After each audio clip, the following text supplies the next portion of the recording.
हिरण्य संहिता के व्यवहारिक सत्र में आज का जो सत्र है वो 43वां सत्र है। आज का जो विषय है मुद्राओं के प्रकरण, मुद्राओं के भाग में वो अश्विनी मुद्रा और पाशनी मुद्रा, दो मुद्राओं को ले लिया है। काफ़ी छोटी हैं, एक एक दो दो श्लोक की हैं, इसलिए इनको एक ही साथ ले लिया गया है। दो दो श्लोक में ये मुद्राएं बताई गई हैं और दो दो श्लोक में ही पूरी। तो अश्विनी पहली जो मुद्रा है वो अश्विनी मुद्रा है। अश्विनी मतलब होता है घोड़ी, अश्व से बना हुआ है। अश्व मतलब घोड़ा होता है और अश्विनी जो है घोड़ी होती है। ये स्त्रीलिंग का बोधक है। ये मुद्रा जो है स्त्रीलिंग का बोधक है। जो अश्व होता है वो पुरुष लिंग का बोधक है, ये स्त्रीलिंग का बोधक है। अश्विनी मतलब घोड़ा। आपने देखा होगा घोड़े को, तो घोड़े के जो गुणकर्म स्वभाव है उसको लिया गया है। जो उसकी स्थिति, एक घोड़ा जो होता है वो एक विशेष क्रिया करता है, विशेष स्थिति में एक आकुंचन प्रसारण की क्रिया करता है और सबसे अधिक करता है वो। और शायद उसी को देख करके ऋषियों ने इस क्रिया का आविष्कार किया, इस मुद्रा का आविष्कार किया कर्म स्वभाव को देख करके। तो इसीलिए इस मुद्रा का नाम जो है अश्विनी मुद्रा पड़ा। पहले इसके अर्थ को जानना जरूरी होता है और जो नाम है, नाम को सही तरीके से उसके अर्थ से आप परिचित हो गए तो उसके गुणकर्म स्वभाव से भी आप अच्छी तरह से परिचित हो जाते हैं। अश्विनी मुद्रा में दो श्लोक हैं। अब इसको हम पढ़ते हैं, उसके बाद फिर इसके अर्थ को जानेंगे। आकुंच एद बुधाद्वारम प्रकाश एत पुनः पुनः, सा भवेदश्विनी मुद्रा शक्ति प्रबोधकारिणी, अश्विनी परमा मुद्रा गुह्य रोग विनाशिनी, बलपुष्टि करी चैव अकाल मरणम हरेत। इसमें दो श्लोक है। अब इसके अर्थ को जानेंगे। आकुंचयेत मतलब आकुंचन, आकुंचन करना है किसका? गुदा द्वार का। आकुंचन मतलब अपने तरफ सिकोड़ना है, ऐसे अपने तरफ सिकोड़ना है। आकुंचयेत गुदा द्वार का, प्रकाशयेत मतलब प्रसारण करना है, फिर उसको ऐसे प्रसारित कर देना है। ऐसे करना है, अपने तरफ आकुंचन करना है, फिर प्रसारण कर देना। आकुंचन करना है, प्रसारण कर देना है। ये क्रिया आकुंचयेत गुदा द्वारम प्रकाशयेत पुनः पुनः, बार बार गुदा द्वार का, बार बार जो है गुदा द्वार का संकोच और प्रसारण करने को सा भवेत अश्विनी मुद्रा, यानी कि बार बार गुदा द्वार का आकुंचन और प्रसारण करने को अश्विनी मुद्रा कहते हैं। बहुत आसान है ये, इसमें बहुत ज़्यादा कुछ बताने की आवश्यकता नहीं है। इसमें कुछ और विशेष क्रिया नहीं है, केवल आपको गुदा द्वार का आकुंचन करना, अपने तरफ लाना है, अंदर की तरफ खींचना है, फिर उसे छोड़ देना है, प्रसारित कर देना है। अपने तरफ लाना है, फिर प्रसारित कर देना है, आकुंचन प्रसारण करना है। इसी को जो है महर्षि गैरंड कह रहे हैं कि यही मुद्रा जो है अश्विनी मुद्रा है, शक्ति प्रबोधकारिणी। अब कह रहे हैं कि यह जो है शक्ति को जागरण करने वाली होती है। शक्ति को प्रबोधिनी, प्रबोधकारिणी मतलब जागरण करने वाली। तो शक्ति क्या है? शक्ति के रूप में आप जो कुंडलिनी है, क्योंकि शक्ति का जागरण वहीं से होता है। एक शक्ति का जागरण जो है शरीर से होता है, बल से होता है। जो काम शक्ति है उसके भी जागरण से होता है। जो काम शक्ति से जिनकी शरीर क्षीण हो चुकी है, जिनकी शक्ति में जिनके शरीर में कोई बल नहीं होता है, इस क्रिया के माध्यम से उनके शरीर में भी बल बढ़ जाता है। तो ये शक्ति को भी जागरण करने वाली है। तो एक शक्ति का अभिप्राय जो है कुंडलिनी से है, दूसरा शक्ति का अभिप्राय शरीर से है और मन से है। क्योंकि जब शरीर शक्तिशाली होती है तो मन भी शक्तिशाली होता है। जब शरीर कमजोर होता है, बीमार होता है, तो मन भी बीमार हो जाता है। फिर आगे कहते हैं कि अश्विनी परमा मुद्रा गुह्य रोग विनाशिनी। अश्विनी जो यह मुद्रा जो है गुदा रोगों को, यह मुद्रा परम गोपनीय, ये परम है, सबसे बड़ी मुद्रा है। और ये जो है गुदा के जितने भी रोग होते हैं गुदा द्वार से संबंधित, यानी कि इस समय जो है बवासीर है, भगंदर है, पाइल्स है, या गुदा द्वार बाहर निकल जाता है, तमाम समस्या है, ब्लीडिंग आती है गुदा द्वार से जो है। तो जितने भी तरह के गुदा मार्ग से संबंधित रोग होते हैं वो सभी रोग जो है ये अश्विनी मुद्रा के करने से जो है नष्ट हो जाते हैं, उनका नाश हो जाता है। बल पुष्टि करी चैव अकाल मरणम हरे, यानी कि ये जो है ये बल को पुष्ट करने वाला होता है। बल तो सबके अंदर है। एक बल होता है जो खा पी करके हम बढ़ाते हैं, भोजन करते हैं, भोजन का पाचन होता है, तो जो उससे हमारे जो शरीर के अंग प्रत्यंग हैं उन सभी में, और वह शक्ति ऐसे ही निकल जाए, पुष्ट न हो। बल का पुष्ट होना और बल स्थिर होना, शरीर में आना, जब शरीर में बल आता है तो कच्चे रूप में होता है, और जब वही बल परिपक्व अवस्था में तब आता है जब हम कोई क्रिया करते हैं, जब हम कोई आसन करते हैं या कोई मुद्रा करते हैं या कोई ऐसा विशेष क्रिया करते हैं, जैसे मुद्रा है, योग है, प्राणायाम है, आसन है, प्राणायाम है, ध्यान है, तब जाकर के वो पुष्ट होता है। कोई भी चीज, कोई भी क्रिया जो होती है, पुष्ट करने में और सिद्ध करने में और सिंपल रूप में रहने में बड़ा अंतर है। जैसे शरीर तो सबकी बराबर है, हमारी शरीर जैसी है वैसे पहलवानों की भी शरीर होती है, वैसे जो योगी होते हैं उनकी भी शरीर होती है। जैसे आप लोगों की शरीर है, जो योग करते हैं लगभग सबकी समान दिखती है, उनकी भी शरीर हमारे तरह दिखती है, हमारे तरह वो भी दिखते हैं। परंतु क्या करते हैं वो योग के माध्यम से, कोई विशेष क्रिया के माध्यम से उसको सिद्ध करके हमारे बीच से ही, हमारी शरीर से वो अलग शरीर हो जाती है। दिखती तो बाहर से बराबर है, परंतु वो हमसे, आपसे काफी भिन्न हो जाती है। तो वो कहते हैं कि इससे जो है शक्ति, शारीरिक शक्ति की वृद्धि बढ़ जाती है और बल की पुष्टि हो जाती है। चैव अकाल मरणम हरे, और उसके बाद जो है अकाल मृत्यु जो होती है उसको हरने वाली होती है, उसको नष्ट करने वाली होती है। अकाल मृत्यु क्यों होता है? अकाल मृत्यु को इन मुद्राओं के द्वारा भी रोका जाता है। योग के जो आसन है, मुद्रा है, प्राणायाम है, बंध है, इसके द्वारा भी अकाल मृत्यु को रोका जा सकता है।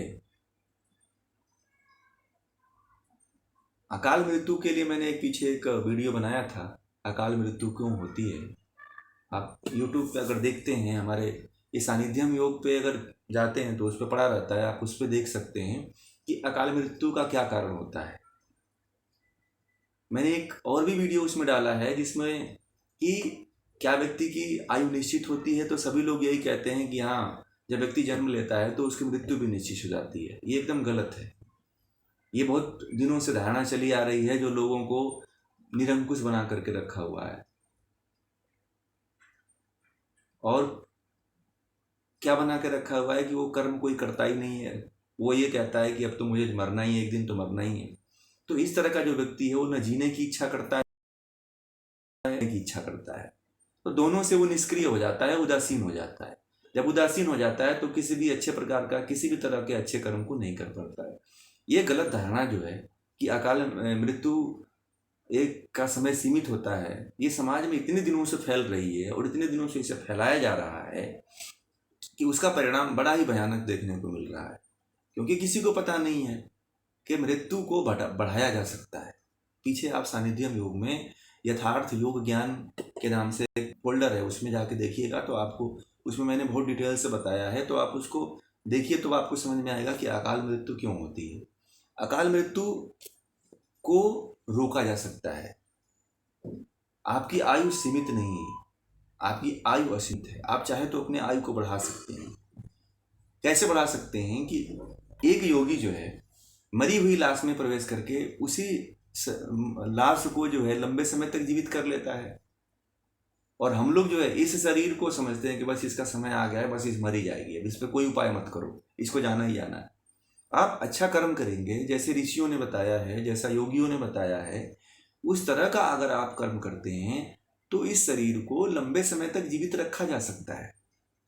ये जो भ्रम है, इस भ्रम को हटाना चाहिए। ये वेदों में, शास्त्रों में ऐसा आता है। वो कह रहे हैं, मैं अपने माध्यम से नहीं कह रहा हूं। तो ये जो अकाल मृत्यु होती है, अकाल मृत्यु को अगर रोकना है तो अश्विनी मुद्रा का अभ्यास करिए। अश्विनी मुद्रा प्रॉपर रूप से आना चाहिए, प्रॉपर रूप से करना चाहिए। इसके गलत प्रक्रिया को नहीं अपना लेना है करते करते। इसके सही तरीके से इसको करिए, फिर इसके फायदे को देखिए। बहुत से फायदे होते हैं। शक्ति मतलब कुंडलिनी का भी जागरण हो जाता है। जो मूलाधार चक्र होता है, मूलाधार जो है अश्विनी मुद्रा से संबंधित होता है और इससे मूलाधार चक्र का जो है जागरण होता है। हठ योग के माध्यम से देखा जाए तो जो योगी होते हैं, जो सुप्त शक्ति एकदम स्थिर हो गई है जिनकी, उसको जो है जागृत करने के लिए जो है इस मुद्रा का उपयोग करते हैं योगी। इस मुद्रा का उपयोग ऐसे योगी करते हैं जो पूरी तरह से जिनकी शक्ति सो गई है, जिसको जगाना बड़ा ही मुश्किल है।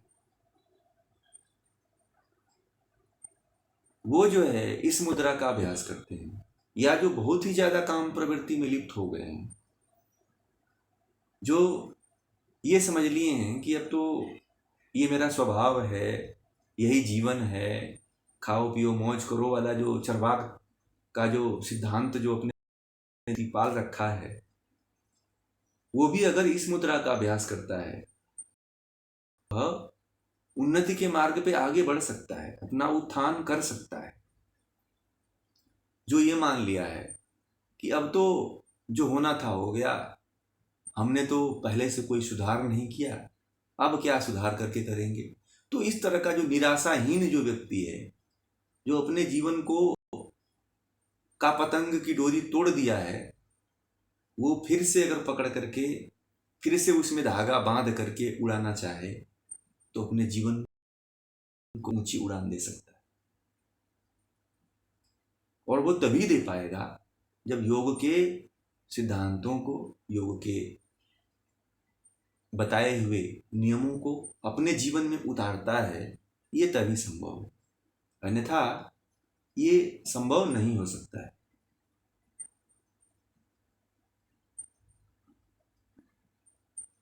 बहुत लोग एक या दो बार प्रयास करते हैं, वो प्रयास निष्फल हो जाता है तो फिर छोड़ देते हैं, फिर बोलते हैं अरे कुछ नहीं रखा हुआ, ये सब बेकार की चीजें हैं। मैं ऐसे व्यक्ति से मिला जीवन में 2-4 दिन पहले, जो जिसको कह रहा है कि मैं जानता हूं। जब मैंने उस व्यक्ति से ये पूछा कि ये क्या है, तो उसको वो भी नहीं पता था, उसका बेसिक भी नहीं पता था। और वो ये कहता था कि मैं इसको जानता हूँ, बहुत दिनों से मैं जानता हूँ, मैं मुझे 20 साल हो गए, मुझे 30 साल हो गया। जब तुम उस व्यक्ति को मैंने पूछा, उसका जो बेसिक कंसेप्ट है वही नहीं क्लियर था। तो वो व्यक्ति जो है हर ज्ञान को, हर विद्या को यही कहता था सब बेकार है, कि ये फालतू की चीज है, इसका कोई मतलब नहीं, ये उचित। इस तरह का लोग धारणा बनाकर परेशान रहता है, वो परेशान आत्मा होता है। उस तरह का जो व्यक्ति होता है वो परेशान आत्मा होता है। अपने तो परेशान रहता ही है, दूसरे को भी मोटिवेट करके परेशान कर देता है। तो ऐसे परेशान आत्माओं से बचें, क्योंकि शायद वो उसका दोष नहीं है, मैंने माना कि वो उनका दोष नहीं, क्योंकि वो अच्छी तरह से उस चीज़ को समझा ही नहीं था। जब मैंने उसको समझाया तो बोला हाँ ये तो बात सही, कुछ समझ में आ रही है, और मुझे ऐसा कोई बताने वाला मिला ही नहीं, मुझे इस तरह का कोई बताने वाला मिला ही नहीं, इसीलिए मैं इसके प्रति इतना भ्रमित हो गया था।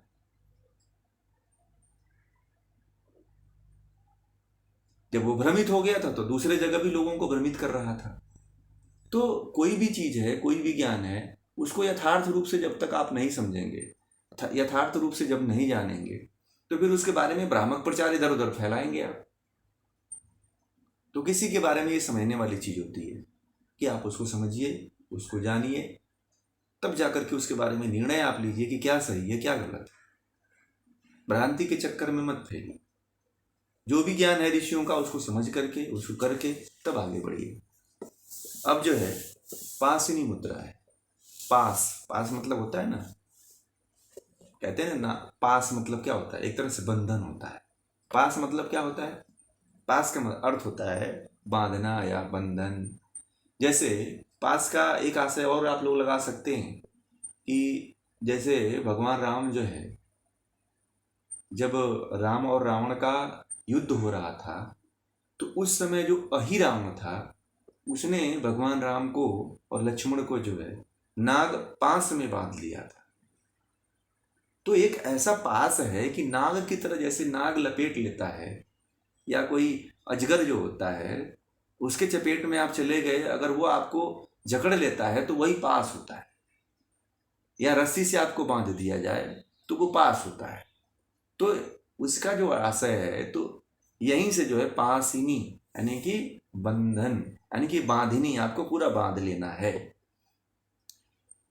जैसे भगवान राम को और भगवान राम को लक्ष्मण को जैसे नाग ने चारों तरफ से जकड़ लिया था, पास में जकड़ लिया था, और इतना शक्तिशाली होते हुए भी वो उसको नहीं तोड़ पाए।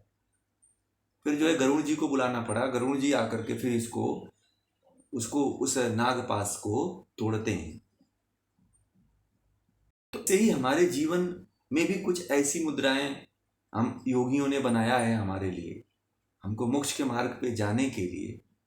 तो वही पासिनी मुद्रा है, पास से ली गई है, यानी कि नाग की तरह आपको शरीर के कुछ हिस्सों को जकड़ना होता है, बांधना होता है। यही पासिनी मुद्रा का अर्थ आप समझिए, यही इसका आशय समझिए। तो ये है पासिनी मुद्रा। अब इसकी क्रिया विधि और इसके लाभ को हम जो है इसके सूत्रों के माध्यम से पढ़ करके समझेंगे, श्लोकों के माध्यम से पढ़ करके समझेंगे। तो इसमें भी दो सूत्र हैं, दो श्लोक हैं। पहला श्लोक है कंठ पृष्ठे छिपेत पादौ पासवद दृढ़बंधनम सा एव पासिनी मुद्रा शक्ति प्रबोधकारिणी पासिनी महती मुद्रा वयपुष्टि विधायिनी साधनीया प्रयत्नेन साधकै सिद्धि कांक्षिभी। अब इसमें भी कुछ विधियां अलग अलग हो सकती हैं क्रिया करने की, कुछ मिल भी जाती हैं, कुछ नहीं भी मिलती हैं।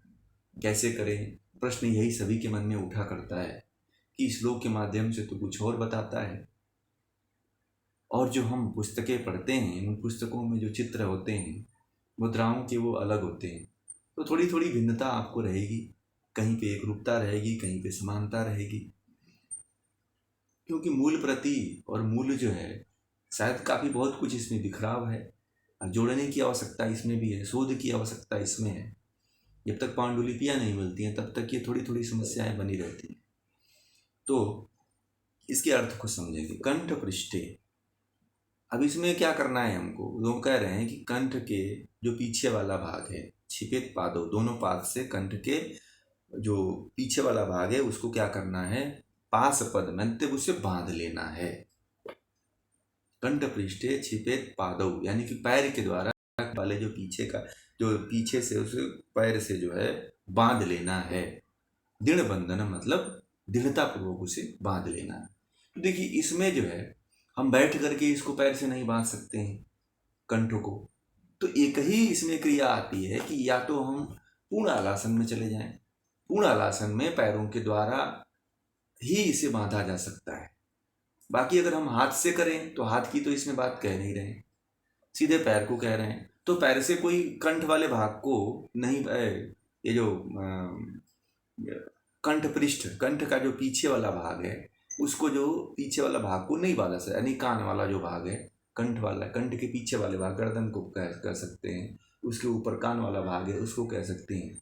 तो ये जो पूरा प्रदेश है इधर वाला जो पीछे इसके, तो इसको हम नहीं बांध सकते हैं। या फिर तो उसको आप लेट करके आसानी से, स्वामी निरंजनानंद सरस्वती ने इसके बारे में एक चित्र बताया है और उसमें उन्होंने पूर्ण हलासन के बारे में बात कही। तो पूर्ण हलासन में जा करके इसमें जो है हम पैरों के माध्यम से दोनों थाई के घुटने वाले भाग को दबा देते हैं कान के दोनों पृष्ठों से, और हाथ को पीछे करके और पैरों को दोनों ऐसे बांध लेते हैं। ठीक है, एक तो ये बताया गया है ऐसा, जैसा बहुत लोग जानते चले आए हैं, पढ़ते चले आए हैं, उसी की बात हमने इसमें बताया। तो वो कहते हैं कि इसमें क्या करना है, दोनों पैरों को पास की तरह गले में दृढ़ करके बांधें। इसे ही कहते हैं कि इसे ही पासिनी मुद्रा कहते हैं। अब एक चीज और मैं बता दूं, इसकी एक और प्रक्रिया बन सकती है। जैसे कि एक और आसन के द्वारा हो सकता है, एक और क्रिया के द्वारा हो सकता है।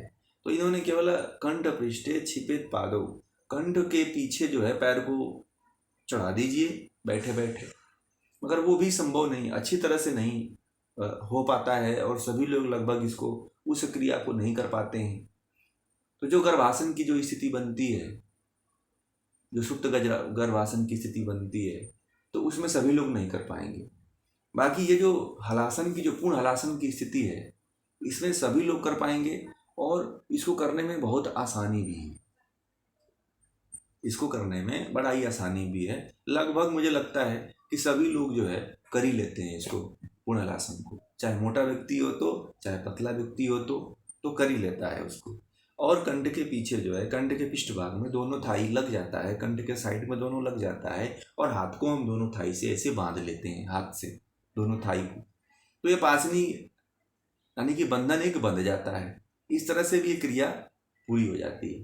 तो इस पासनी मुद्रा को जैसा बताया है निरंजनानंद सरस्वती ने, यही सही है, और इसको ही करिए तो ये शायद सिद्ध हो सकती है। बाकी जो दूसरी प्रक्रिया है वो थोड़ी कठिन है, जो सबको कर पाना मुश्किल है, एक आध दो लोग कर पाएंगे, तो सबको सुप्त गर्भासन नहीं लग पाता। फिर जो है आगे कह रहे हैं कि सा एवं पासिनी मुद्रा, यह जो पासिनी मुद्रा है वो शक्ति को जगाने वाली मतलब है। इसमें भी ये भी मुद्रा जो है कुंडलिनी जागरण में सहायक होती है। शक्ति मतलब बल को, शक्ति मतलब कुंडली को। तो ये जो हठ योग का जब शास्त्र है, तो शक्ति का पर्याय हमें कुंडलिनी से लेना है। बल से भी ले सकते हैं, परंतु ज्यादा अच्छा रहेगा कि कुंडलिनी से लीजिए। हठ योग का जो प्रयोजन है वो कुंडलिनी को जागरण करने का ही है, इसलिए जो है इसको कुंडलिनी से शक्ति का अर्थ लीजिए तो ज्यादा बेहतर रहेगा, क्योंकि बल का प्रयोजन नहीं है ना यहाँ पे। बल, हम इसको करने से हम शक्ति का प्रयोजन कोई नहीं है, इसलिए शक्ति का प्रयोजन जो है आप कुंडलिनी से लीजिए तो ज्यादा बेहतर रहेगा हठ योग की प्रयोजन और उसकी भाषा के अनुसार। और पासिनी महती मुद्रा वय पुष्टि विधायिनी, पासिनी जो मुद्रा है वो क्या करती है, यह मुद्रा बल और पुष्टि को देने वाली, उत्पन्न करने वाली, विधायिनी मतलब, विधा मतलब उसका जो जहाँ से उत्पत्ति होती है उसको देने वाली होती है, कुंडलिनी को जागरण करने वाली होती है। बल जब पुष्टि होगा तो कुंडलिनी के जागरण के समय वो उसको सहन कर पाएगा। साधनिया प्रयत्न न साधक सिद्धि कांक्षी, कह रहे हैं कि सिद्धि की आकांक्षा वाले जो योगी हैं, योगी को प्रयत्न पूर्वक इसका अभ्यास करना चाहिए। जो सिद्धि की आकांक्षा रखते हैं कि मुझे सिद्धियां प्राप्त हो जाएं, वो जो है इस मुद्रा का अभ्यास प्रयत्न पूर्वक करें, तो फिर उनको सिद्धियां धीरे धीरे प्राप्त होने लगेंगी। जो चाहते हैं कि हमें कुछ ना कोई सिद्धि प्राप्त हो जाए, तो इस मुद्रा का जरूर अभ्यास करें, क्योंकि इस मुद्रा के अभ्यास करने से जो है सिद्धियों का द्वार खुल जाता है। एक से भले एक और एक से बड़ी सिद्धियों का द्वार खुलता है और सिद्धियां प्राप्त भी होती हैं इस मुद्रा के अभ्यास द्वारा। तो ये रहा ये पासिनी मुद्रा। अब इसमें एक पास की बात आई है तो उसको मैंने आपको बता ही दिया। बाकी जो इसकी जो विधि में थोड़ा सा कंट्रोवर्सी रही है, इधर उधर थोड़ी भिन्नता रही है, परंतु इसमें जो है केवल एक ही क्रिया की जा सकती है कि उसको आप हलासन के द्वारा सिद्ध कर सकते हैं, पूर्ण हलासन के द्वारा। बाकी और जो पैर को चढ़ा करके पीछे ले जाइए, फिर दूसरा लेके जाइए, फिर उसके कंठ के पीछे ले जाइए, तो ये शायद मुझे लगता है कि संभव नहीं हो पाता है, सभी के लिए संभव नहीं है। इसलिए जो इसके व्याख्याकार हैं उन्होंने इसके बारे में जो है अन्य आसनों और अन्य क्रियाओं के बारे में नहीं बताया। तो आप इसको इस तरह से ही करने का प्रयास करिए। एक सावधानी इसमें बरतना है कि जिनको सर्वाइकल स्पॉन्डिलाइटिस तकलीफ है वो इसका अभ्यास न करें। जो गर्दन का ऑपरेशन करा चुके हैं, जो रोगी हैं, जो जिनको रीढ़ की हड्डी से संबंधित, लंबर से संबंधित प्रॉब्लम है, कमर दर्द से संबंधित प्रॉब्लम है, कमर दर्द बना रहता है, वो भी इस मुद्रा का अभ्यास न करें, क्योंकि नुकसान हो सकता है, हानियां हो सकती हैं। अब ये मुद्रा के बारे में एक प्रश्न और उठता है या उठ रहा होगा आपके मन में कि इसमें कुंभक नहीं बताया है। कुछ मुद्राएं ऐसी हैं जिनमें कुंभक बताया हुआ है और कुछ में कुंभक नहीं बताया हुआ है, तो आपको घबराने की जरूरत नहीं है। मैं पिछले क्लास सत्र में भी इस बात को बता चुका हूँ कि जैसा पहले बताया है महर्षि गरंड ने अपने शास्त्र में, पहले तो आप जैसा बताया है उस तरह से करिए।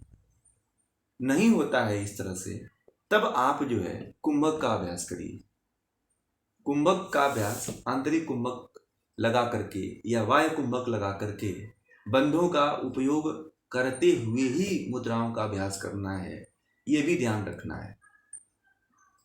कोई भी मुद्रा लगाते हैं तो आप उसमें बंधों पे विशेष ध्यान दें, वो समझ में आ जाता है। और इसमें सब में लिखा हुआ भी है कि आप आंतरिक कुंभक लगाएंगे या बाह्य कुंभक लगाएंगे, या जो आसन की जो मुद्रा की स्थिति बन रही है उससे भी हमें ज्ञात हो जाता है कि कौन बाह्य कुंभक लगाना है या आंतरिक कुंभक लगाना है। आपके अंदर इतनी चेतना होनी चाहिए, इतना ज्ञान होना चाहिए, इतना सेंस होना चाहिए। इसको करने से पहले सावधानियां ध्यान रखनी है, सावधानियों को ध्यान रखते हुए ही करना है। बाकी किसी का देखा देखी कोई अभ्यास न करें, ये भी ध्यान रखें। योग में तुरंत सिद्ध करने का प्रयास कुछ मुद्राएं हैं, आसन हैं, प्राणायाम है, ऐसा न सोचें कि मैं कोई भी क्रिया को, आसन को, प्राणायाम को, मुद्रा को जल्दी ही करके कुछ प्राप्त कर लूं। ये भी अपने अंदर ऐसा स्वभाव मत रखिए। इस तरह का स्वभाव है तो जो अभी बात किया पीछे की 2 दिन करेंगे फिर छोड़ देंगे, फिर छोड़ करके इसके बारे में बुराई करना शुरू कर देंगे, बेकार की बातें, सब फालतू की बातें लिखी हुई है। तो इस तरह का जो अभ्यास है वो धैर्यशील व्यक्ति के लिए है। जो धैर्य रखता हो, जो सतत अभ्यासी हो, वो उसके लिए ये सारे शास्त्रों के जो नियम हैं, प्राणायाम है, मुद्राएं हैं और इनसे संबंधित और इनसे जो प्राप्त सिद्धियां हैं, लाभ हैं, वो उस साधक को प्राप्त होती है। जिसके पास धैर्य नहीं है, बिना धैर्य के कोई भी आसन करता है, बंद लगाता है, मुद्रा लगाता है, तो उसको नहीं सिद्ध हो सकता। योग में धैर्य धारण करना बहुत जरूरी है। बिना धैर्य के आप इसमें कूद गए तो फिर आपकी स्थिति वही होने वाली है जो एक छोटे बच्चे की होती है। छोटा बच्चा जो 2-4 महीने का जो बच्चा है, 7-8 महीने का जो बच्चा जब बढ़ जाता है तो वो क्या करता है, वो घर में जितने भी सामान इधर उधर होते हैं उसको तोड़ने की कोशिश करता है, पकड़ने की कोशिश करता है। किसी भी वस्तु से बहुत देर तक नहीं खेल पाता है। 10 मिनट से लेकर के 5 मिनट तक ही एक वस्तु से खेलता है। तो आपको बच्चा नहीं बनना है कि आज जो है अश्विनी मुद्रा लगा लिया, कल काकी मुद्रा लगा लिया, परसों शांभवी मुद्रा लगा लिया। कोई भी मुद्रा लगाते हैं तो उसको एक ही को सिद्ध करिए, क्रम से बढ़िए। एक ही दिन में 16 मुद्राएं नहीं सिद्ध होंगी, एक ही दिन में 5 धारणाएं सिद्ध नहीं होंगी, ये भी ध्यान रखना। इस तरह का अगर आप करते हैं तो फिर आप नहीं सिद्ध कर पाएंगे। या जिस तरह से आज का क्रम लोग कर रहे हैं कि एक ही साथ जो है आधे घंटे में सब कुछ कर लेना चाहते हैं, वो असंभव है।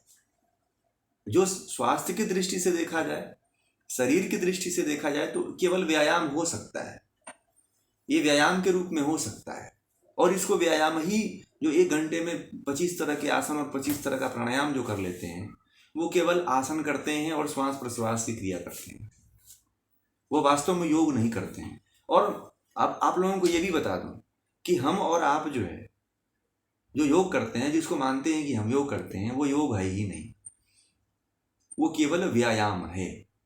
व्यायाम नहीं कहा जाता है, उसको योग कह दिया जाता है। जब तक कि आप किसी भी प्राणायाम पे, किसी भी आसन पे, किसी भी मुद्रा पे समय नहीं देते हैं, एक को नहीं सिद्ध करते हैं, तब तक वो सिद्ध होती नहीं है। हाँ, आप शरीर के लिए जैसे जीना चाहते हैं, सिंपल रूप से लोग कुछ मुद्राएं लगाते हैं, एक ही दिन में 16 मुद्रा लगा लेते हैं, तो वो एक व्यायाम बन के रह जाता है और एक आसन बन के रह जाता है, बाकी वो सिद्ध नहीं होता है वो। और लोग कहते हैं मैं योग करता हूँ, वो योग वास्तव में करते ही नहीं। योग करने का तरीका एक ऋषि ने जैसा बताया है, योगियों ने जैसा बताया, वैसा करके देखिए आप, आपको पता चलेगा कि क्या है, तब आप अनुभूत कर पाएंगे ना। एक ही दिन में आप 50 आसन, 8 प्राणायाम सब एक ही दिन में कर लिया, तो वो केवल श्वास प्रश्वास की क्रिया हो गई प्राणायाम, और ये जो आसन जो है व्यायाम हो गया, गति वाला व्यायाम हो गया। तो गति वाला व्यायाम जो है, जो गति वाला जो आसन है, वो प्राथमिक साधक के लिए बताया गया है। जो द्वितीय स्तर का साधक होता है वो एक एक को सिद्ध करता है, एक एक पे एक एक स्टेप सिद्ध करता है। एक सिद्ध हो जाता है तो फिर इसको सिद्ध करने में बहुत समय नहीं देना पड़ता है, फिर धीरे धीरे वो सिद्ध होने लगता है। परंतु समय तो आपको देना पड़ेगा। एक साथ खिचड़ी पका के खाएंगे तो मजा नहीं आएगा, फिर कुछ भी नहीं प्राप्त हो पाता है। खिचड़ी जो लोग खाते हैं तो सभी रस उससे निकलते हैं, एक रस का तो पान होता नहीं है। तो ये है, तो ये आज की जो मुद्रा रही वो अश्विनी मुद्रा और पासिनी मुद्रा। तो आज का जो विषय है हिरण्य संहिता का, यहीं पे आज पूरा होता है। आप सभी लोगों का बहुत बहुत धन्यवाद, आभार।